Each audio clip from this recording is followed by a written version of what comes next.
Lagu ini tercipta untukmu, tatapanmu, sentuhanmu, bahagiaku.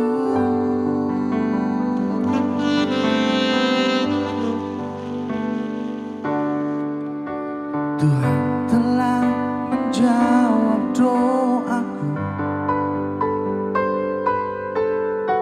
Kau hadir menyejukkan hatiku.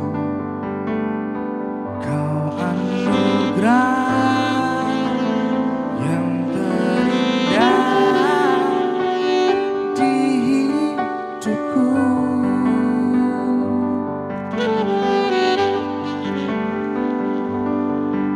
Sehatlah kau selalu, bahagialah selalu, bersyukurlah selalu sayangku.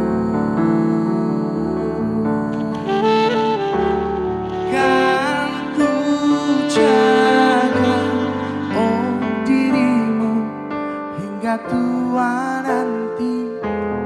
Kan ku sayangi, ku lindungi dari kerasnya dunia. Kan ku jaga oh tua nanti. Itu tugasku, kau buah hatiku.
Assalamualaikum warahmatullahi wabarakatuh. Apa kabar pemirsa TVRI Yogyakarta dimanapun Anda berada. Senang sekali kami bisa kembali hadir ke hadapan Anda.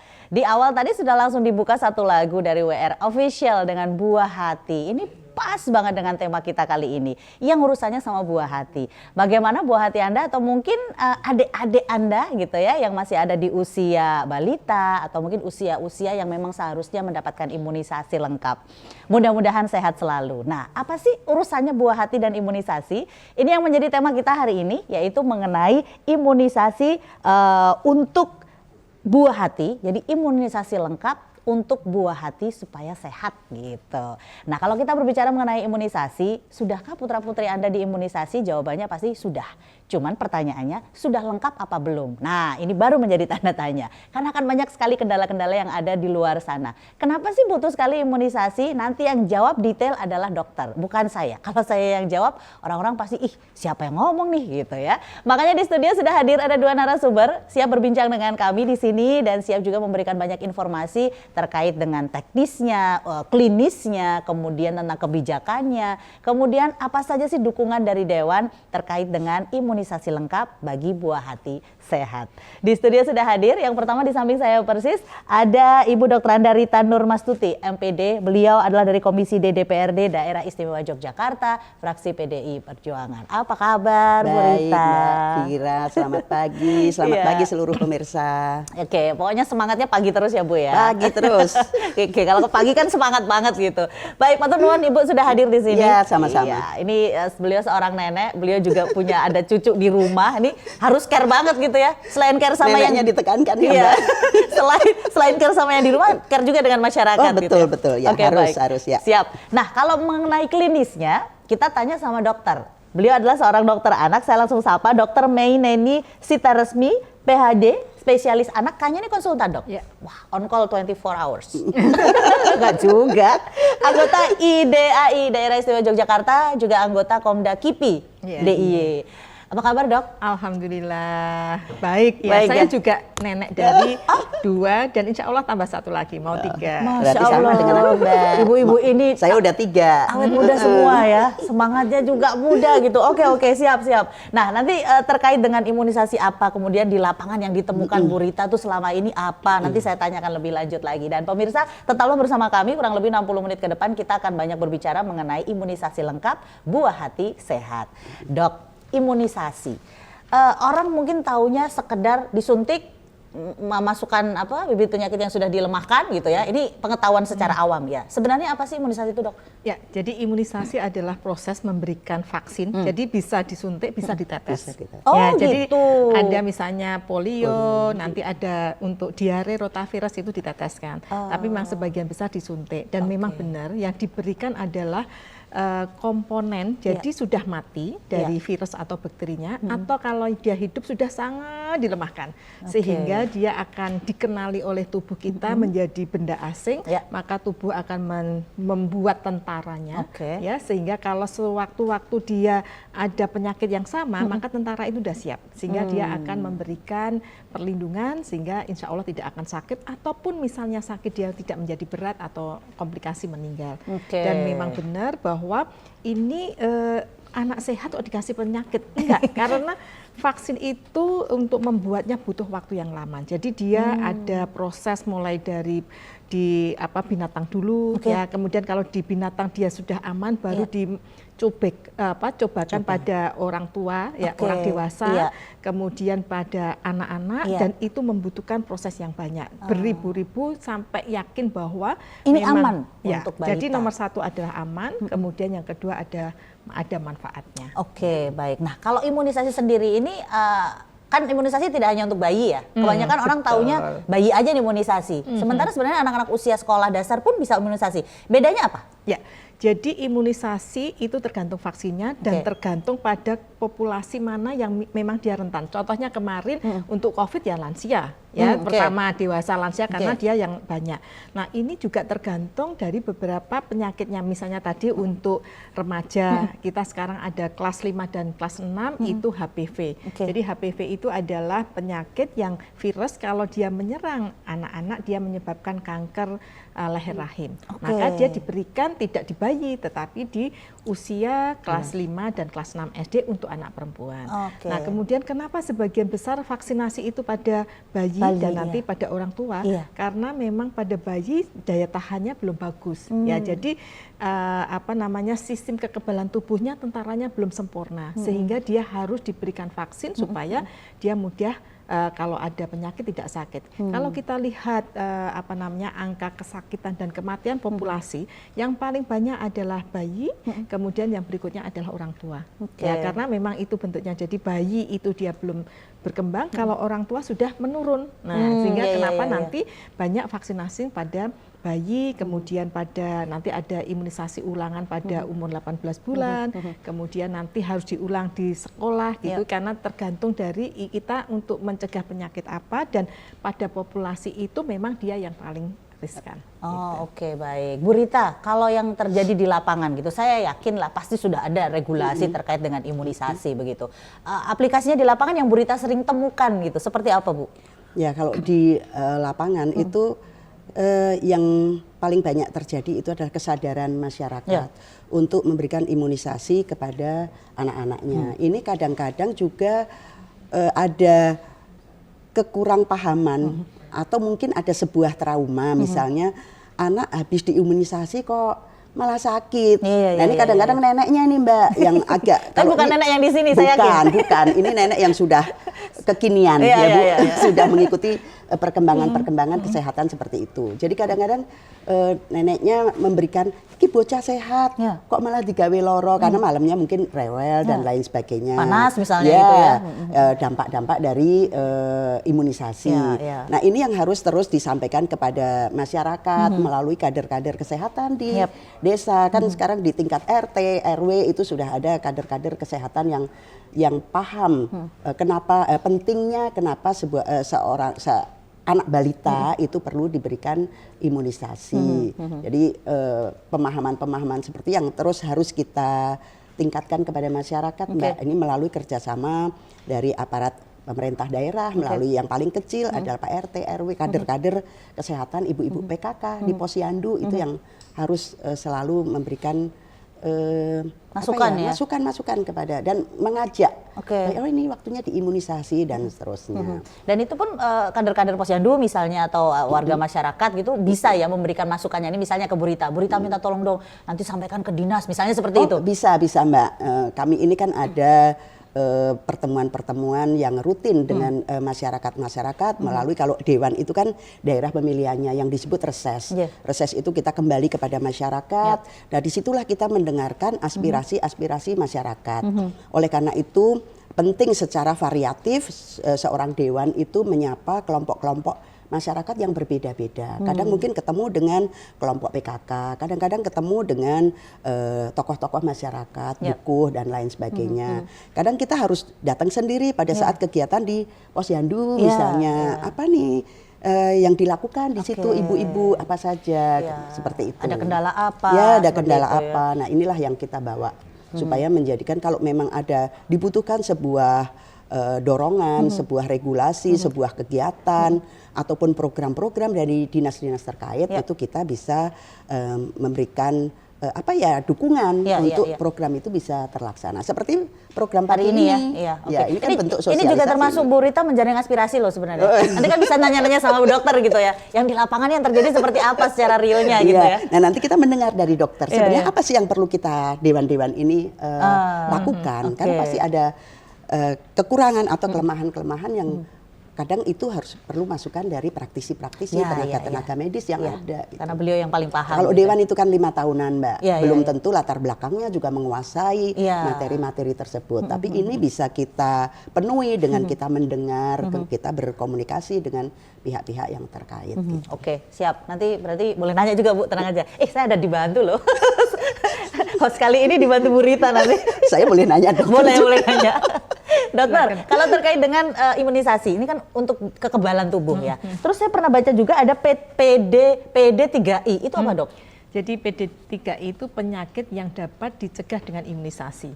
Ya, jadi tidak semua penyakit itu bisa dicegah dengan imunisasi, tetapi penyakit-penyakit berbahaya yang banyak menyebabkan kematian, kesakitan pada seseorang itu yang kemudian diprioritaskan untuk dibuat vaksinnya. Contohnya kemarin COVID nggak ada vaksinnya, tapi karena ini kematiannya banyak, makanya kemudian dikembangkan vaksin COVID. Nah, sekarang untuk anak-anak kan ada beberapa penyakit yang memang menyebabkan kesakitan kematian. Contohnya BCG. TBC itu di Indonesia adalah nomor 2 di dunia. Kita kadang-kadang ngelus dada, prihatin karena cukup banyak kejadian TBC. Kemudian hepatitis B. Nah, hepatitis B itu kalau seorang anak terinfeksi pada waktu persalinan, pada waktu lahir, maka dia akan menjadi penyakit hati kronis, kemudian menjadi namanya kanker hati atau hatinya mengkeret. Itu dari orang tua maksudnya? Ya, kalau ibunya hamil itu punya hepatitis B, maka si bayi itu bisa tertular terutama pada waktu persalinan. Nah, pada waktu itu maka kita harus berikan vaksinasi untuk mencegah supaya dia tidak terinfeksi dan kemudian menjadi kanker hati atau hatinya mengkeret atau sirosis, misalnya seperti itu. Kemudian polio, kita itu pinginnya di abad ini kita bebas polio. Ternyata memang tidak mudah karena untuk bebas polio itu harus sedunia. Ya, jadi penyakit itu kan nggak cuma milih Indonesia, Kita polio masih ada 2 negara, Afghanistan dan Nigeria yang belum bebas. Nah, selama dia belum bebas, maka masih kita bisa, juga harus tetap ya? memberikan vaksinasi. Yang sekarang sudah berhasil dihilangkan adalah cacar. Berarti sudah nggak ada lagi tuh? Penyakit cacar nggak ada. Cacar, zaman saya kecil. Padahal di sini ada tatonya loh, Dok. Harus itu kenapa harus waktu sampai itu membekas, semua vaksinasi, waktu itu semua anak termasuk saya harus divaksinasi sehingga alhamdulillah cacar sudah hilang. Yang masih ada adalah cacar air, tapi itu lebih ringan. Oke, dan itu ada vaksinasinya juga. Ya, Oke, baik. Nah, tadi sudah ada beberapa penyakit yang disebutkan karena memang tidak semua penyakit ya. Ini kan tadi baru beberapa ya, Dok. Nanti boleh dilanjut lagi di sesi yang kedua. Baik, nanti akan kita lanjutkan lagi di sesi yang kedua. Jadi pemirsa tetaplah bersama kami. Kami akan segera kembali tetap dalam ranah publik yang merupakan kerjasama dari Dinas Kesehatan Daerah Istimewa Yogyakarta dan juga Sekretariat DPRD Daerah Istimewa Yogyakarta. Tema kita masih mengenai imunisasi lengkap, buah hati sehat. Kita kembali setelah jeda berikut.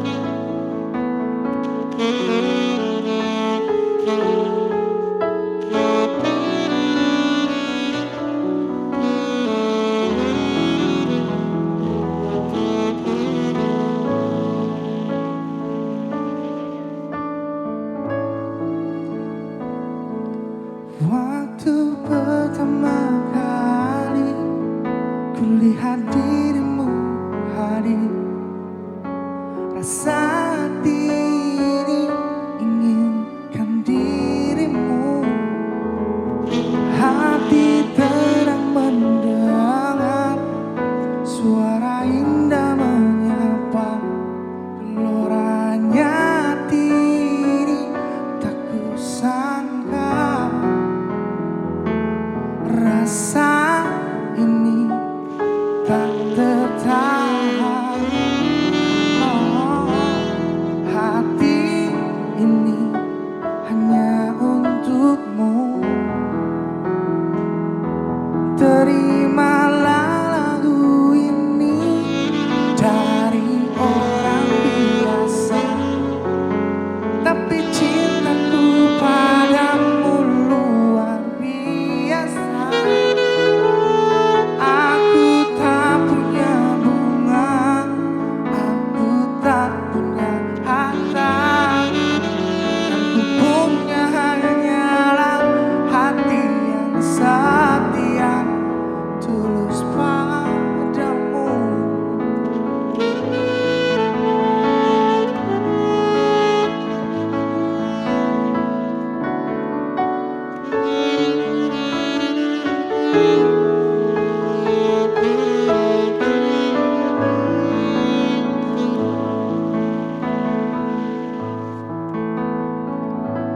Rasa ini tak tertahan,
Baik, Cinta Luar Biasa dari WR Official yang baru saja dimainkan. Ini juga cinta luar biasa dari pemerintah Daerah Istimewa Yogyakarta bikin talk show kayak gini gitu ya. Salah satu bentuk sosialisasi dan harusnya Anda sebagai orang tua juga harus memiliki cinta luar biasa kepada buah hati ya. Imunisasinya dilengkapin gitu. Jangan cuma sekedar imunisasi. Kan itu di buku apa Dok yang biasa kalau habis lahiran kan ada buku KIA apa? KIA ya. Itu di belakang kayaknya sudah lengkap ada imunisasinya. Ya, tinggal dicentang-centang tanggal berapa gitu. Ya, nah, betul. itu yang harus dilengkapin. Ya. Oke, sebelum saya ke Bu Rita lagi, saya mau nanya mengenai penyakit-penyakit yang bisa di apa sih namanya? Cegah dengan imunisasi. Ya, dicegah dengan imunisasi. Selain tadi apa lagi, Dok? Ya, jadi tadi sudah ya hepatitis B, Ya. TBC, Polio. kemudian polio. Kemudian yang berikutnya adalah pertusis. Pertusis Jadi itu apa? pertusis itu adalah batuk rejan, batuk 100 hari. Coba bayangkan. Jadi Dulu kan gus-gus gitu ya, Dok, namanya ya. betul. Jadi orang batuknya nyebutnya. lama gitu 3 dan bulan. 3 Ya. bulan 100 hari dan itu sangat mengganggu. Nah, tidak hanya mengganggu, kalau dia misalnya anak sekolah kena pertusis, dia bisa menularkan pada adiknya yang bayi dan bisa menyebabkan radang paru-paru. Ya, jadi radang paru-paru itu merupakan penyebab utama kematian setelah masa lahir. Ya, jadi radang paru-paru penyebabnya adalah bakteri yang sekarang vaksinnya sudah ada, PCV. Ya, jadi itu kalau baru September tahun kemarin itu masuk dalam program pemerintah. Putu-putu saya itu masih bayar sendiri sekali suntik 1.200.000.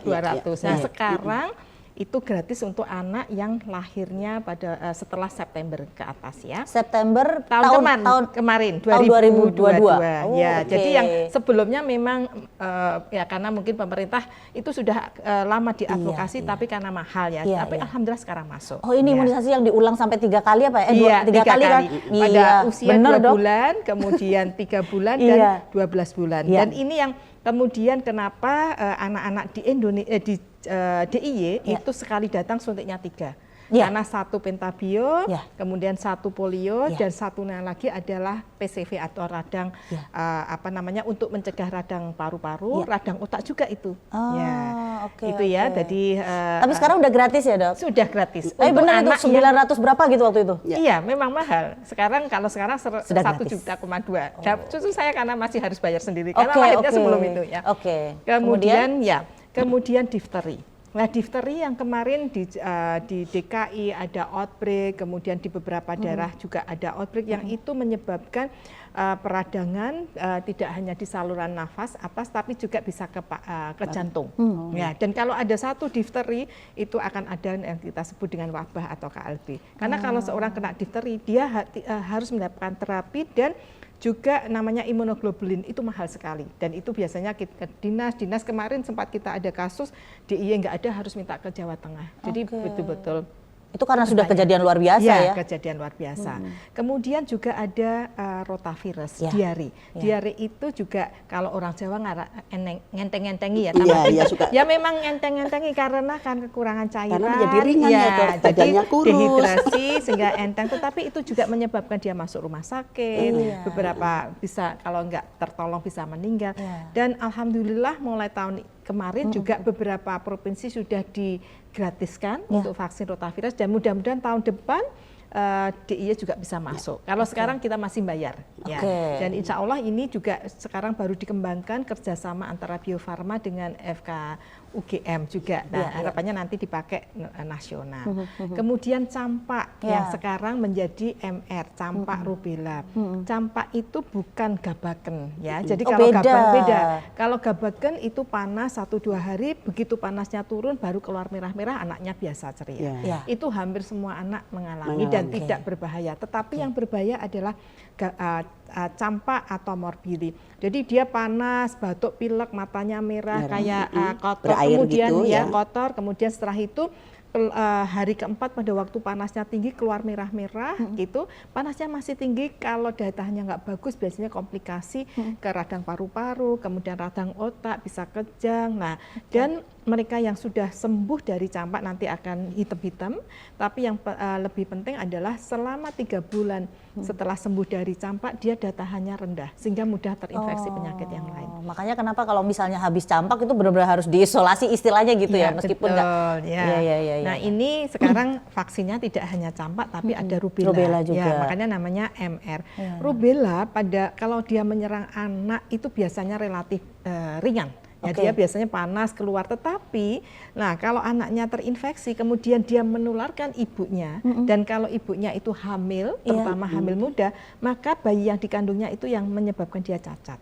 Nah, sehingga dia mungkin matanya katarak, mungkin mohon maaf tuli, mungkin kepalanya kecil, jantungnya ada kelainan, sehingga kenapa kita sekarang Indonesia termasuk yang agak terlambat, di beberapa negara sudah masuk, ini terutama untuk mencegah terjadinya cacat bawaan karena rubella kalau ibunya terinfeksi. Maka yang divaksin adalah anak-anaknya supaya dia tidak menularkan kepada orang tuanya. Dan ini beberapa daerah tahun kemarin kecuali DIY dan Bali karena cakupan kita sudah bagus, semua anak di bawah 15 tahun divaksin. Ya, karena untuk mencegah penularan itu. MR. Campak dan rubella. Kalau dulu campak, sekarang sudah campak dan rubella atau MR. Tapi kalau di ibunya, Dok, misalnya dikhawatirkan tadi yang beliau sedang hamil, apakah ini juga bisa dicegah? Iya, jadi kalau dulu, jadi ibu-ibu remaja itu divaksin selama, tapi karena vaksin ini adalah vaksin hidup yang dilemahkan sangat-sangat aman, tetapi dia tidak boleh diberikan pada ibu hamil. Nggak boleh karena dikhawatirkan meskipun tidak terbukti malah justru berbahaya pada janinnya. Maka yang penting adalah ibu-ibu yang atau remaja-remaja yang dia belum hamil, menjelang hamil, maka dia punya kekebalan. Makanya anak-anak sekarang yang divaksin, selain dia mencegah penularan pada siapapun yang hamil, dia juga punya kekebalan untuk mencegah besok kalau dia terutama yang perempuan dia hamil. Jadi ini adalah investasi jangka panjang Jadi harus diinvestasi sejak awal. Investasi jangka panjang nih Bu Rita. Cuman kadang sekarang gini, masyarakat sering ada yang mengatakan akses dapat imunisasi agak susah misalnya gitu. Kemudian juga masih harus berbayar dan segala macam. Ini seperti apa Bu Rita menanggapinya? Ya. Sebenarnya pemerintah itu sudah harus menjamin ya dengan Undang-Undang Nomor 36 tahun 2009 ya, pasal 130 yang tadi pemerintah wajib memberikan imunisasi lengkap yang di masyarakat bawah. Artinya kalau sudah ada jaminan seperti itu, maka masyarakat itu sudah harus diberikan haknya untuk mendapatkan hak imunisasi lengkap tadi. Kemudian yang saya dengar-dengar sekarang ini memang masih ada yang berbayar. Nah, itu kan ada imunisasi-imunisasi yang dilakukan pihak-pihak swasta, ya dokter ya. Nah itu kan sebuah pilihan bahwa masyarakat mungkin juga kalau yang mampu kemudian ke pihak swasta, saya rasa juga tidak ada salahnya. Tapi jangan sampai ini menjadi sebuah pendapat mereka menyalahkan pemerintah ataupun pemerintah daerah, karena anak-anak ini atau orang tua ini sudah diberikan haknya untuk bisa pergi ke puskesmas dan lain sebagainya. Nah, bahwa ada imunisasi-imunisasi yang seperti Dr. Mei sampaikan tadi masih berbayar, saya rasa ini akan menjadi pemikiran, akan menjadi masukan untuk pemerintah daerah agar mengupayakan dengan skala prioritas kemampuan keuangan daerah ya. Mungkin terobosan-terobosan, mungkin daerah istimewa Yogyakarta punya dana keistimewaan. Mungkin ini bisa diakses nanti dinas-dinas terkait untuk bisa membuat sebuah masukan sehingga pemerintah daerah itu bisa berkala memenuhi kebutuhan-kebutuhan imunisasi tadi yang tidak berbayar. Seperti itu saya rasa, Mbak. Baik. Cuma mungkin saya klarifikasi, jadi sebagian besar vaksin yang memang penting itu sudah disediakan oleh pemerintah. Mbak. Artinya sudah free ya? Masyarakat tinggal mengakses aja. Meskipun kemudian di puskesmas gratis saya pikir ya. Kalau kemudian bidan itu masih yang bayar mungkin adalah jasanya dan tidak seberapa itu. Tidak seberapa besarnya. Memang ada beberapa vaksin yang sebetulnya juga penting belum menjadi disediakan oleh pemerintah karena ini mungkin bertahap juga karena Indonesia itu jumlah penduduknya yang bayi itu sangat banyak sekali. Saya juga paham itu kan perlu hitung-hitungan. Makanya seperti kita sangat bersyukur, saya sebagai dokter anak PCV sudah masuk program. Insya Allah tahun depan rotavirus sudah masuk ke semuanya ya. Kalau sekarang beberapa bertahap. HPV yang kemarin sudah berapa tahun yang lalu piloting di beberapa daerah termasuk DIY, sekarang bertahap hampir semuanya masuk. Jadi mungkin itu juga menyesuaikan dengan kemampuan dari pemerintah. Tapi kami juga melakukan, ada kajian kajian bahwa ini memang penting dan insya Allah pemerintah. Oke, siap. Pokoknya Bu Rita dan rekan-rekan siap dukung karena ini juga dalam rangka aspirasi nih, apa saja yang temuan di masyarakat. Setelah satu ini kita akan segera kembali, tetap bersama kami dalam Ranah Publik.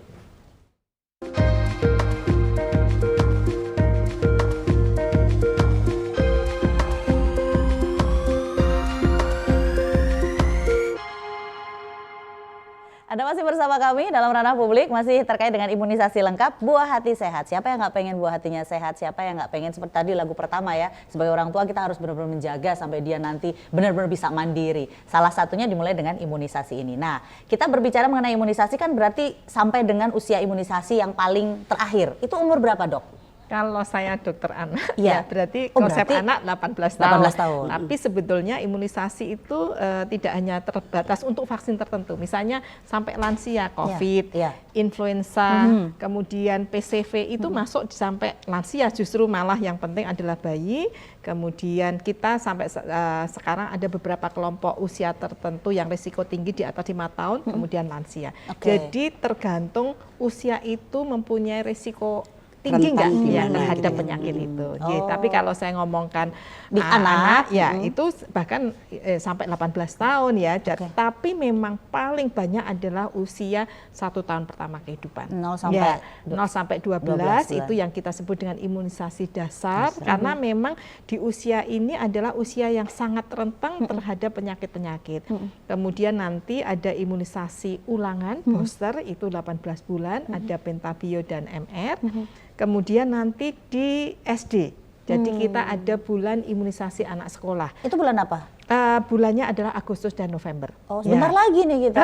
Ini apa Mei? Ya besok ya, Juni, Juli, Agustus imunisasi. Jadi itu bulan imunisasi anak sekolah. Kenapa pada usia sekolah tetap diberikan? Karena tadi imunisasi ini pada waktu 1 tahun dia sudah punya kekebalan, tapi dengan bertambahnya usia maka kekebalannya mulai turun. Maka perlu di-boost atau dikuatkan lagi supaya kadarnya optimal masih dalam proteksi. Nah, nanti usia sekolah juga gitu kan di booster lagi, ada DT, kemudian ada MR, kemudian nanti kelas 5, 6 itu ada HPV yang khusus untuk anak perempuan. Oke. Nah, untuk imunisasi dasar lengkap yang tadi untuk anak usia 0 sampai 12 bulan, itu semua sudah disediakan pemerintah. Ya, betul. Jadi ada BCG, ada hepatitis, ada pentabio, kemudian polio dan MR. Ya, itu yang PCV tambah PCV itu sudah masuk. Dan harapannya nanti rotavirus masuk. Beberapa sekarang sudah ada.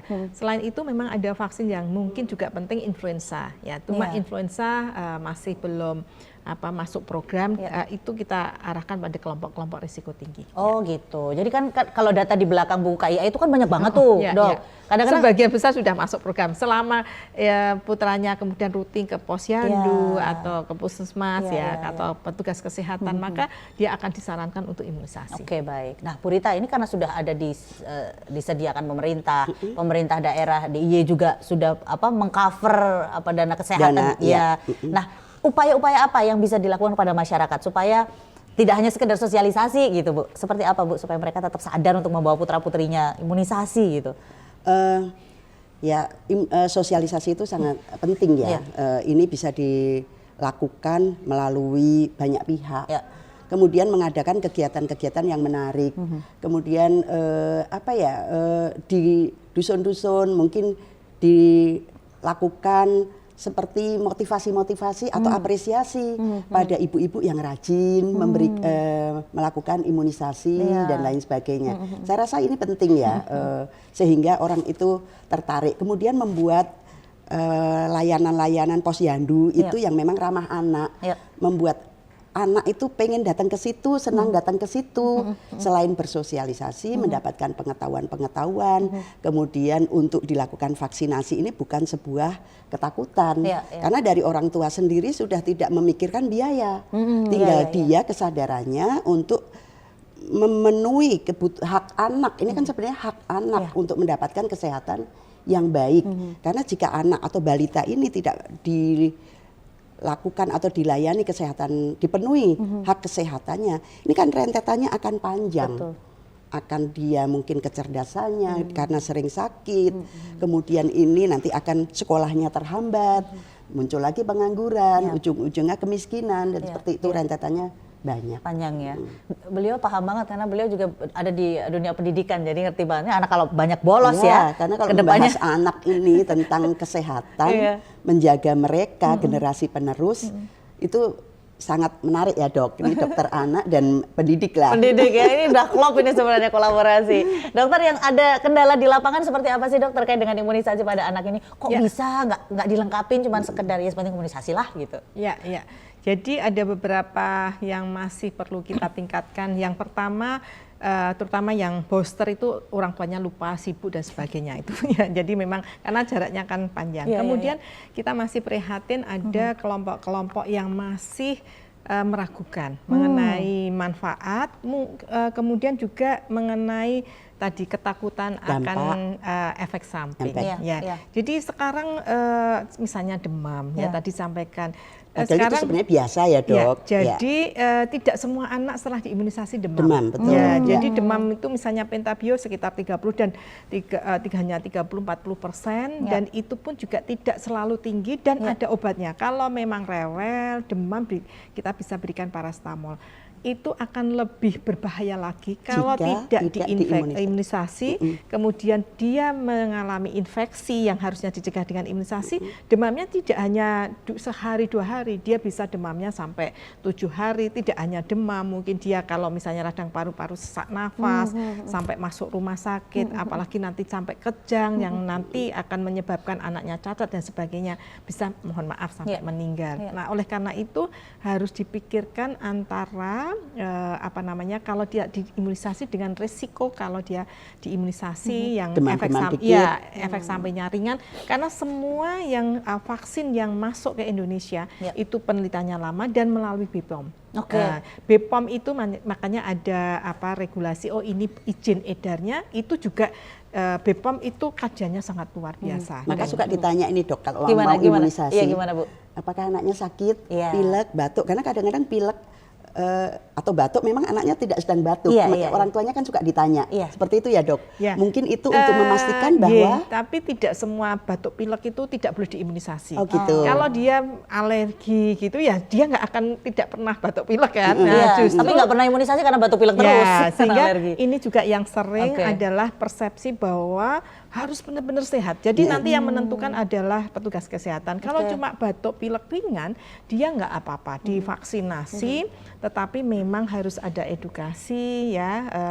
Apa yang harus dilakukan, karena kalau tertunda namanya missed opportunity. Itu dok, kadang-kadang orang tua masih seperti itu, ini lagi batuk, ini lagi pilek, nanti aja lah imunisasinya, nanti kan nggak diimunisasi juga gitu. Ternyata boleh ya dok ya, boleh masih ya, nanti yang menentukan memang kita masih harus banyak edukasi. Tidak hanya masyarakat, petugas kesehatan, bahwa ada beberapa kondisi yang memang dia sebetulnya batuk pilek ringan, kecuali kalau dia demam, ada sesak nafas nggak boleh ya. Tapi kalau dia apalagi batuk pileknya karena cuaca, flu ya, nanti dia nggak akan baik-baik. Yang tertunda malah terjadi infeksi alamiah.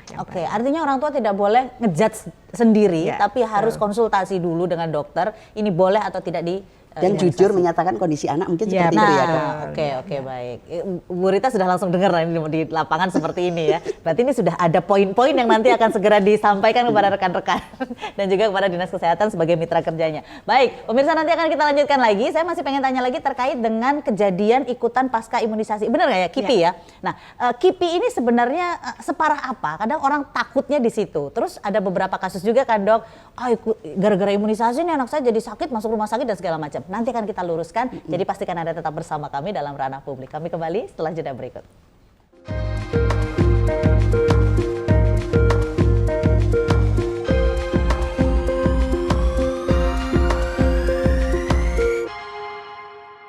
Imunisasi lengkap buah hati sehat, tema kita kali ini yang kita bahas. Jadi monggo untuk Anda yang masih ingin menyimak dan mungkin baru bergabung, tenang, kita masih punya satu sesi dan mudah-mudahan bisa menjawab semua pertanyaan Anda. Tadi di awal sebelum kita jeda iklan, itu saya sempat tanyakan mengenai kejadian ikutan pasca imunisasi. Kalau misalnya sekedar demam sehari, it's okay ya. Wah, ini aman aja karena tubuh sedang bikin tentara gitu ya, Dok ya. Nah, kemudian ada nih beberapa kasus. Habis imunisasi anak saya malah masuk rumah sakit, jadi sakit dan segala macam. Ini penjelasannya pripun, Bu? Ya. Jadi KIPI atau kejadian ikutan pasca imunisasi adalah semua kejadian yang terjadi setelah imunisasi yang diduga.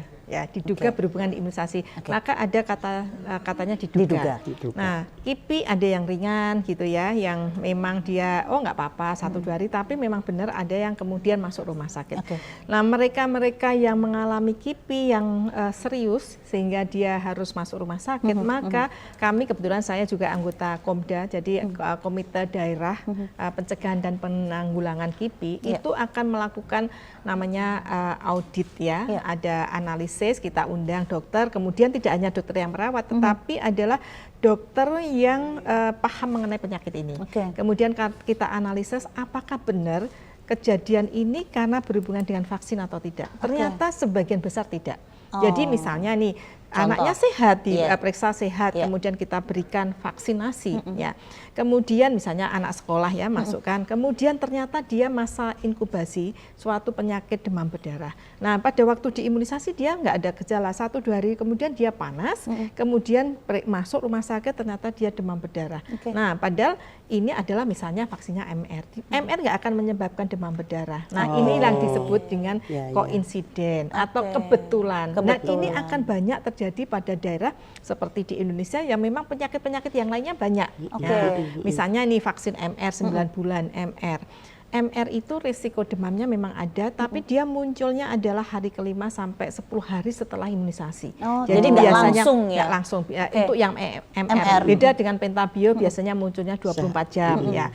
Nah, kalau misalnya ini di MR, kemudian nanti malam dia demam, kemudian diare, mencret, kejang masuk rumah sakit. Ternyata dia memang ada diare yang menyebabkan dia rotavirus misalnya atau diare apapun. Nah, inilah yang disebut dengan koinsiden atau kebetulan. Jadi demam dan ininya adalah karena dia diarenya dan ini masa inkubasi kita lihat misalnya rotavirus inkubasinya kan pendek. Jadi pada waktu divaksin relatif baik, tapi dia kumannya sudah masuk ke tubuh belum gejala. Kuman diarenya tadi. Iya. Jadi misalnya hari Senin itu sebenarnya dia virus sudah masuk ke tubuh. Tapi nggak ada gejala. Ya kan? Selasa dia harus imunisasi. Dikatakan sehat karena ternyata masih masa inkubasi. Iya, betul. Dan tidak divaksin, terdeteksi ya, iya, memang nggak ada gejala. Divaksin kemudian nanti malamnya dia demam, jelas bukan karena MR, karena secara penelitian, secara teori ini nggak akan kemudian dia diare muntah, ternyata memang dia rotavirus. Nah, ini yang disebut dengan kebetulan. Dan di Indonesia banyak sekali kebetulan karena kita masih banyak penyakit-penyakit lain ya selain penyakit yang bisa dicegah. Bisa saja misalnya contohnya yang kemarin pernah ya ada wabah polio, semua dikasih folium, diteteskan dia kemudian lumpuh. Harusnya teorinya ini nggak akan polio yang diteteskan menyebabkan kelumpuhan minimal 4 hari. Ini baru diteteskan besoknya. Masa besok udah lumpuh? Itu karena dia saat itu sudah ada terinfeksi karena ada KLB. Nah, inilah yang kemudian kita makanya setiap kejadian ikutan pasca imunisasi yang serius, yang dia masuk rumah sakit, yang menimbulkan kekhawatiran, selalu kita lakukan audit. Ya, dan kita auditnya bukan oleh saya sendiri, oleh yang merawat, oleh ahli yang terkait kasusnya apa, kita datangkan, kemudian kita undang yang melakukan imunisasi, dan ini kemudian kita runtut, kita analisis, kita baca jurnalnya, kita sampai kita putuskan, oh ini karena vaksin, oh ini karena kebetulan saja. Baik. Jadi orang tua yang harus paham ini. Yang seperti ini, Mbak, yang perlu diedukasi ke Hmm. masyarakat. Karena masyarakat itu banyak yang masih belum paham. Jadi ada vaksin, ada imunisasi ya Bu, ada vaksin yang diberikan kepada dia, kemudian H+5 baru muncul panas. Ada gejala yang ikutannya 24 jam seperti itu. Nah, ini kadang-kadang begitu muncul reaksinya, dampak dari imunisasi sudah dikira bahwa ini adalah gara-gara padahal enggak. Memang itu kami juga tugas kami melakukan literasi pada petugas kesehatan untuk menjelaskan apa setelah vaksinasi apa yang terjadi. Gitu takutnya jadi digeneralisasi, ini yang bahaya gitu ya. Jadi trauma ketakutan. Iya betul. Nah, kalau terjadi yang hal-hal seperti ini artinya peraturan daerah, undang-undang terkait dengan germas ini masuk nih, Bu Rita. Iya kan, artinya kalau satu daerah sudah bebas dengan segala macam penyakit yang menjadi penyebab sakitnya bukan karena imunisasi, itu kan KIPI-nya bisa diminimalisir karena memang daerahnya sudah sehat, nggak ada penyakit lainnya gitu. Ya, seperti apa Bu ini menggalakkan germas kepada masyarakat ini? Ya, ini butuh sebuah kerjasama ya, kerjasama yang melibatkan banyak pihak. Ya seperti ahli ibu ya, Bu Dr. Mei ini. Memberikan masukan-masukan seperti itu. Kemudian oleh dinas terkait, dinas kesehatan, kemudian DP3AP2 Mbak, Dinas Perlindungan Anak, ya, kemudian melakukan sebuah atau membuat program-program, bukan sebuah ya, mungkin membuat program-program yang bisa sampai ke masyarakat. Nah, tugas kami adalah mengevaluasi atau membahas program-program tersebut berdasarkan usulan-usulan dari dinas, kemudian secara skala prioritas kita hitung-hitung anggarannya. Nah, kitalah yang mendorong agar anggaran itu disetujui gitu, karena melihat ini penting. Gitu. Menjadi prioritas. Dan ini harus menyasar seperti tadi kan imunisasinya bisa sampai 18 ya Bu, untuk menyiapkan sebuah generasi yang sehat. Nah, ini kan bisa masuk ke sekolah. Bagaimana seorang remaja putri menjaga alat reproduksinya, kemudian menyiapkan dirinya untuk suatu saat hamil, bukan hamil yang tidak dikehendaki, sehingga nanti akan melahirkan generasi yang merepotkan semuanya, kan generasi yang tidak sehat. Karena tidak dikehendaki. Akhirnya juga jadi tidak ada pengetahuan terkait dengan imunisasi lagi begitu ya. Nah, kemudian tadi Bu Rita sudah dengar sendiri ya kendala-kendala di masyarakatnya seperti itu gitu. Apa yang ingin Bu Rita sampaikan kepada masyarakat nih? Ya, mengajak semua masyarakat untuk sekarang sadar melakukan imunisasi, terutama imunisasi dasarnya, Dok. Ideal tadi ya, imunisasi dasar yang lengkap karena semua sudah dijamin pemerintah dan gratis. Seperti itu. Ya, kalau kita ke Jogja dulu deh. Capaiannya tuh seperti apa? Sudah baguskah belum? Ya alhamdulillah ya, Jogja itu relatif bagus, cuma kemarin saat COVID. Ini temuannya pasti nggak enak banget nih. Karena kenapa Dok? Ya kita sempat prihatin ya, karena waktu itu semua fokus ke COVID ya. Jadi masyarakatnya sendiri juga takut, dia juga mungkin ada yang sakit sehingga lupa ini yang terlenakan. Kemudian petugas kesehatan juga semuanya capek yang ngurusi ini, vaksin COVID kan juga kemarin banyak sekali sehingga yang rutin-rutin menjadi terlena. Nah, ini yang kemudian juga harus dikejar ya, Dok. Ya, dikejar. Kemudian juga ada hoak-hoak yang kurang mendukung vaksin. Nah, ini yang PR kita bersama-sama tentunya kita. Jadi ini memang sebetulnya regulasi apapun kalau orang tua merasa tidak butuh itu yang nggak akan berhasil. Jadi yang kita kuatkan adalah bahwa ini adalah kebutuhan. Jadi bahwa ini adalah hak anak. Kebutuhan anak dan harus didukung oleh orang tua. Karena anak kan belum dan kemudian pemerintah yang kemudian menyediakan.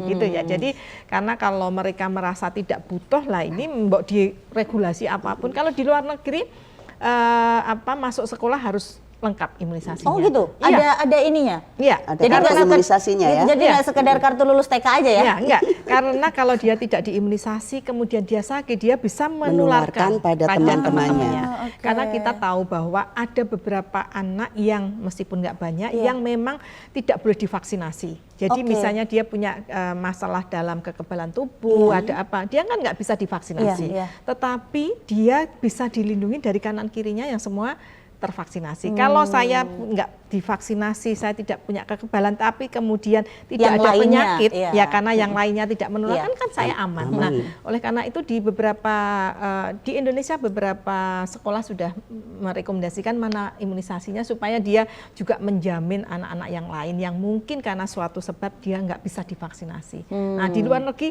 contohnya kalau kita ya nggak usah susah, kalau kami mau keluar negeri sekolah itu ya harus vaksinnya harus lengkap. Kalau nggak akan keluar visanya. Oh gitu. Iya. Ya sama kita mau haji, ya vaksinasi ya nggak keluar visanya juga gitu. Sama saja COVID, Mbak. Sekarang kita mau terbang juga dilihat. Betul. Harus lihat sudah booster berapa kali nih. Ini tiketnya bisa keluar nggak? Oke, berarti itu bisa juga ya nanti ke depannya, kita nggak tahu mau tahun berapa, nanti anak masuk sekolah, dia juga harus mencantumkan sudah lengkap belum vaksinasinya. Bisa jadi seperti itu ya Bu? Justru itu kan sebuah perlindungan yang bagus ya, terobosan yang bagus untuk memenuhi hak anak, menjaga mereka sebenarnya, yang mungkin sebagian besar dinilai sebuah beban, padahal itu adalah untuk pemenuhan hak investasi anak. Ya, dan juga investasi kesehatan. jangka panjang. Baik, terima kasih Bu Rita, terima kasih untuk dukungannya. Mudah-mudahan sudah banyak dapat informasi ini dari lapangan langsung. Bu Dokter matur nuwun juga Ya, untuk sama-sama, informasinya, untuk Nyi. penjelasannya. Mudah-mudahan banyak orang tua di sana atau mungkin Anda yang punya putra-putri, punya ponakan. Nah, ini bisa Lebih disampaikan. semangat. Lebih semangat betul. Menyampaikannya juga jadi lebih, oh tadi Bu Dokter bicara seperti itu. Oh, tadi Bu Rita Ternyata nggak menakutkan. betul. Gitu. Ternyata Bu Rita juga mendukung sepenuhnya, khususnya dari Dewan. Baik, demikian tadi obrolan kita terkait dengan imunisasi sehat, buah hati, imunisasi lengkap, buah hati sehat. Nah, itu dia. Jadi wajib untuk dilengkapi. Sudah ada datanya tuh di belakang KIA-nya ya. Mudah-mudahan Indonesia semakin sehat, Amin. anak-anak juga selalu sehat, jaga buah hati kita dengan cermat dan sebaik-baiknya. Saya Vira Maya dan seluruh kerabat kerja mohon undur diri. Sampai jumpa lagi dan assalamualaikum warahmatullahi wabarakatuh. Waalaikumsalam warahmatullahi wabarakatuh.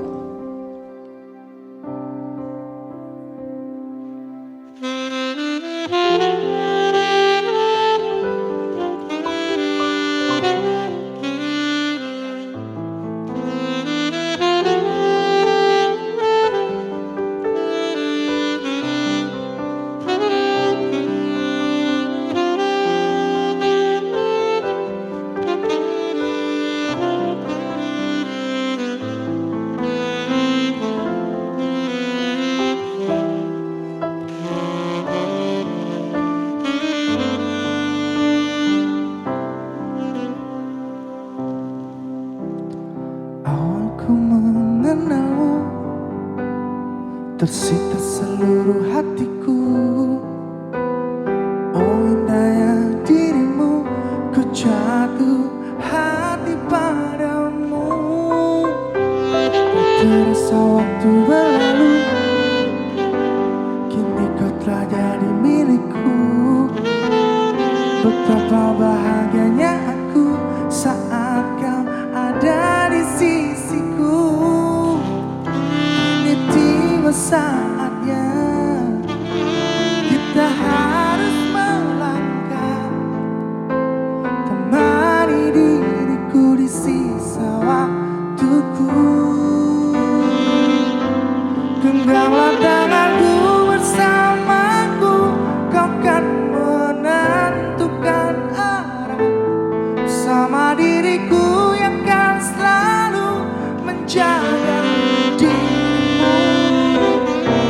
Yakinkan hatimu temaniku di setiap langkah-langkahku. Ku di sini di sampingmu, ku kan selalu ada untukmu. Genggamlah tanganku bersamaku, kau kan menentukan arah bersama diriku yang kan selalu menjaga dirimu. Yakinkan hatimu temaniku di setiap langkah-langkahku.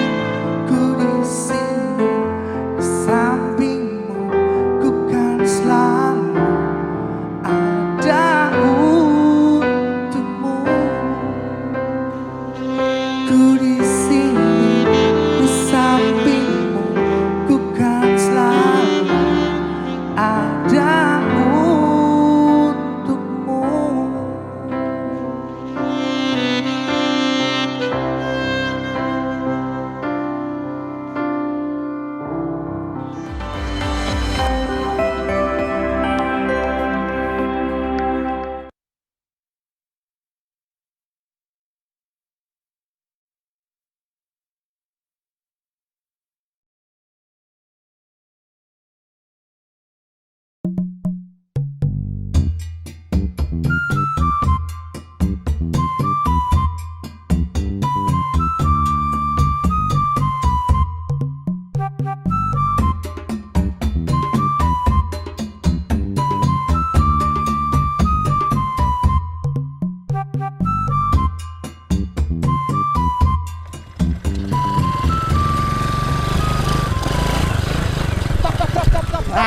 Waduh. Borong apa Mas Pur?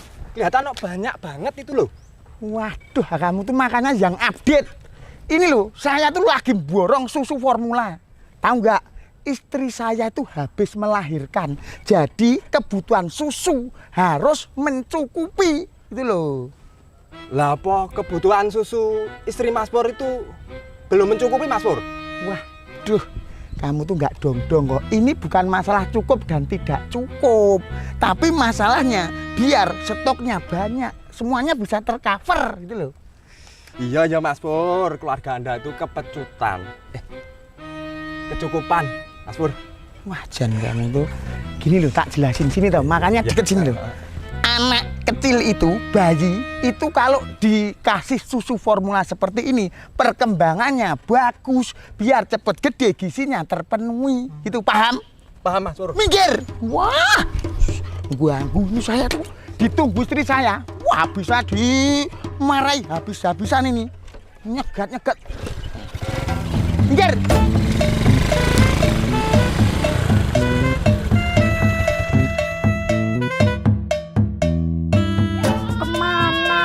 Mas, dari tadi suruh beli susu ya nggak pulang-pulang. Iki lho anak wes nangis, belum minum. Wah, ngelak. Mesti ditinggal mancing. Awas mengko nek bali. Rasakno. Ih. Begitu nggih Mas Satria, kita harus banyak mengedukasi dan memberikan sosialisasi kepada masyarakat tentang pentingnya ASI eksklusif bagi ibu dan bayi. Nggih, siap Bu Bidan. Iya Bu Bidan, kemarin itu saya dengar info kalau istrinya Mas Persegi itu baru saja melahirkan Bu Bidan. Oh ya? Kalau begitu mari kita jenguk sekalian melihat kondisi ibu dan bayinya juga. Ayo, sekarang kita ke sana Bu Bidan. Oke, ayo.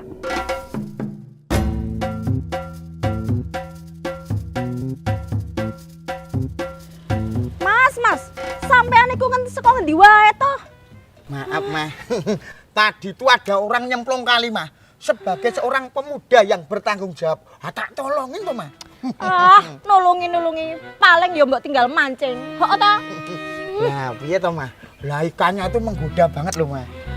Selamat pagi. Bu Bidan. Ada apa ini? Ada apa ini kok ribut-ribut? Ini loh Bu, Mas Pur. Dari tadi loh saya suruh beli susu. Nggak pulang-pulang malah ditinggal mancing. Lah emangnya beli susu apa, Bu? Itu loh Bu, susu formula. Begini Bu, sebenarnya pada bayi usia 0 sampai 6 bulan tidak dianjurkan untuk meminum susu formula, kecuali ada indikasi medis. Seharusnya bayi 0 sampai 6 bulan hanya meminum ASI eksklusif saja. Loh, emang kenapa toh, Bu? Itu sama-sama susu loh, Bu. Awang di sekitar sini tuh juga banyak yang menggunakan susu tambahan, malah formula lagi. Ya kan? Nah, itu Mas Pur. Memberi susu formula pada bayi usia 0 sampai 6 bulan itu adalah budaya yang keliru. Lah terus kalau ASI eksklusif itu apa Bu? Terus kok kita nggak boleh ngasih susu formula? ASI eksklusif itu adalah ASI yang diberikan pada bayi sejak dilahirkan sampai usianya 6 bulan tanpa menambahkan atau mengganti dengan minuman atau makanan lainnya.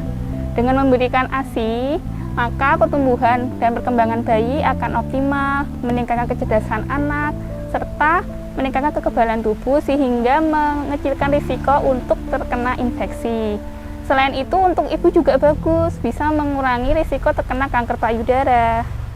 Tapi Bu, saya tuh cemas, tertekan, soalnya ASI saya itu kan keluarnya cuma sedikit. Makanya saya kasih tambahan susu formula. Nah, ada beberapa faktor Bu yang menyebabkan ASI hanya keluar sedikit. Antara lain, kondisi psikis ibu yang tertekan, stres, cemas, atau depresi, kurangnya intensitas menyusui, posisi menyusui yang kurang tepat, serta pemenuhan gizi ibu menyusui yang kurang optimal. Nah, itu juga menjadi tugasnya Mas Pur, menjaga seorang istri supaya tidak stres. Supaya apa? Produksi ASI-nya itu lancar, cukup buat bayinya Mas Pur. Kui Mas, rungokno. Jangan bikin aku marah-marah terus. Iya, Ma, maaf. Oh iya, tadi katanya Mas Pur beli susu. Boleh saya lihat? Oh, ini. Nah. Walah, piye to Mas Pur? Ini kan susu khusus lansia, Mas Pur. Mosok sih, Pak? Mas Pur.